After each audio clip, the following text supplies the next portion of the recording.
Hi, my name is Hannah. Welcome back to my channel. I am really excited to talk about some of the books that I have read in the past week or so.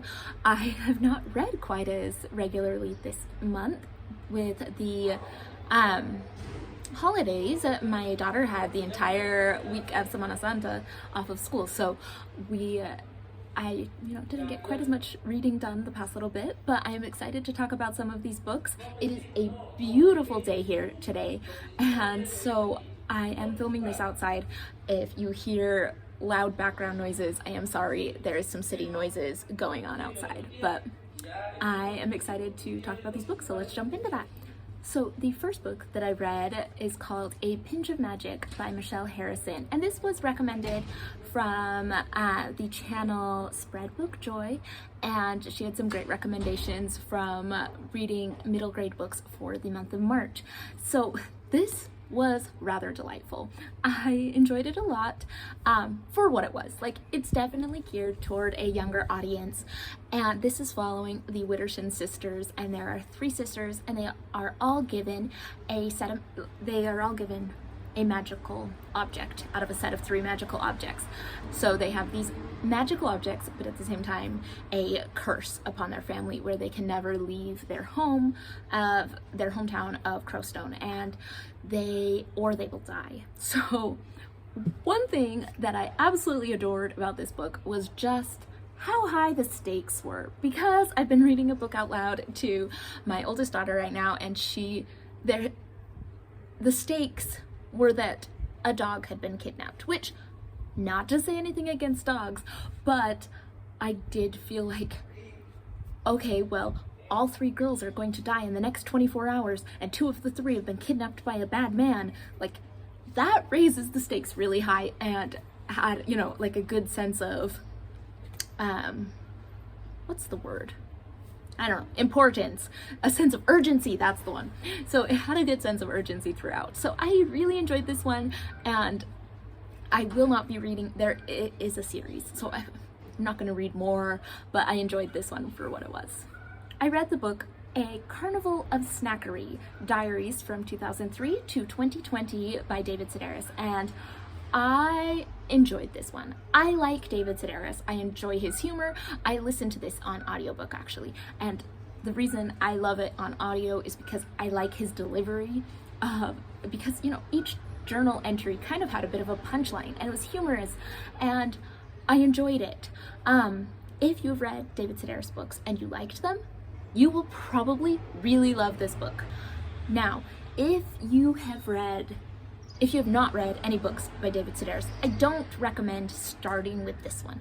I think that start with Me Talk Pretty One Day, or basically any of the collections of his essays and his work. I wouldn't start with, this one is his diaries from 2003 to 2020, but there were also, he also has another volume, Theft by Finding, which were his earlier diary entries, and I think both of them have their moments of just being clever and fun, but it's not the place to start. So I did enjoy this a lot. If you like David Sedaris, you'll probably enjoy it.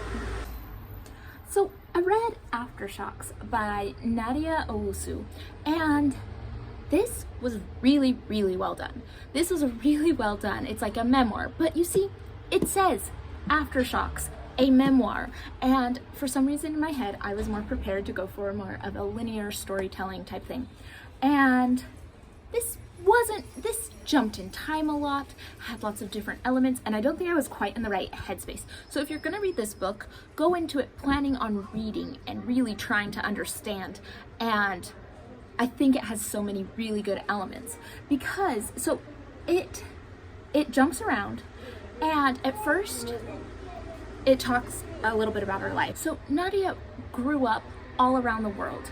Her father worked for the UN. They were all over the place. She is part Ghanaian and part Armenian. And so a lot of this book is just her searching for kind of roots and connection. And I thought that it was really beautiful how she kind of was looking to the past and looking to history and trying to create that sense of self. She was abandoned by her mother, and her father died, and just trying to come to terms with those things with such a disjointed childhood, and I thought it was really beautiful. When it first started, I thought, okay, she is way too introspective. Do you know when you read a memoir and you kind of have to read between the lines a little, like, oh, well, maybe the mom wasn't as mean and they're just not understanding the background, but like, that's, you know, you're seeing it through their eyes. She was very good at seeing it, not only through her own eyes, but through everybody else's eyes. It was very all-encompassing. So I thought that was really good. Like, I thought she really had thought through what was going on in her life. And so I really liked that part. She really analyzed it. Then this is where I started to have a hard time focusing, but I think it was so excellent that it happened. So I started struggling concentrating when it started going through the history of some of the different places that she was from or where she had grown up. And it was very interesting talking about the history of Ghana, Armenia, Tanzania, all sorts of places, and how that has influenced her and her life.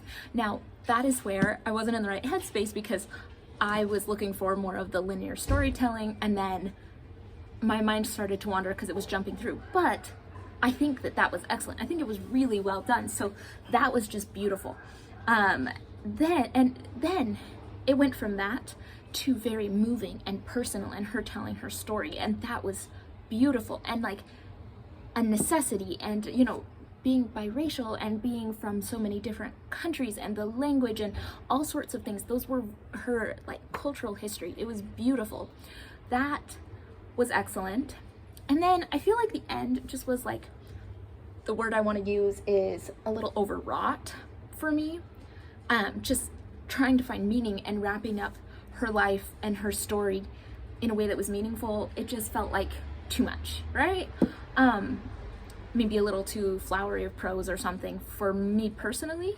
But this had so many interesting perspectives that I don't think we always see, and I highly recommend it. I thought it was really good, had a lot to think about.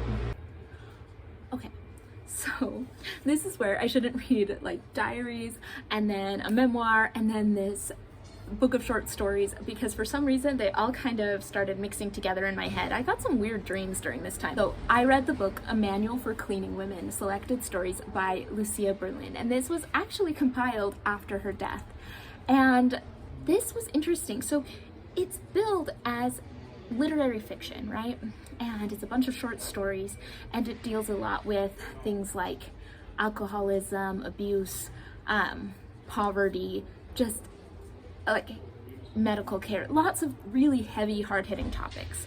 They were told in very light, well-written ways, like not light, but like easy to get through. The sentences were short, it was snappy, you could kind of get through it quickly.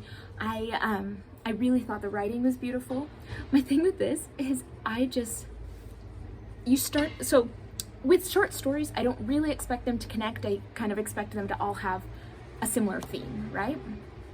But this, soon I started realizing that the characters were the same in a lot of the stories, right? And that was fine. But then I started feeling almost uncomfortable, because while this is billed as fiction, it started to not feel like fiction. So I went and looked at it after, and if you read up about her life, most of these stories are more autobiographical. So I don't know how to take that. Like, I'm being billed fiction, but it's more autobiographical. I never quite know how to rate a short story collection, because, you know, different stories hit you differently, right? It's not maybe super unified, but this felt more unified. It felt more like journal entries and, you know, short stories. And so it was interesting to see her life through this, you know.